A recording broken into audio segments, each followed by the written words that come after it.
অতিথি হিসাবে উপস্থিত আছেন এবং সাবেক মেয়র বিশেষ অতিথি হিসাবে।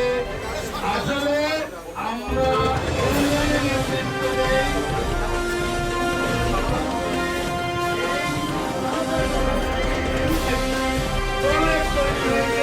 বিভিন্নভাবে আমাদের পরিচালক হিসেবে তারই শিষ্য হিসাবে বরিশালে তৈরি হয়েছে।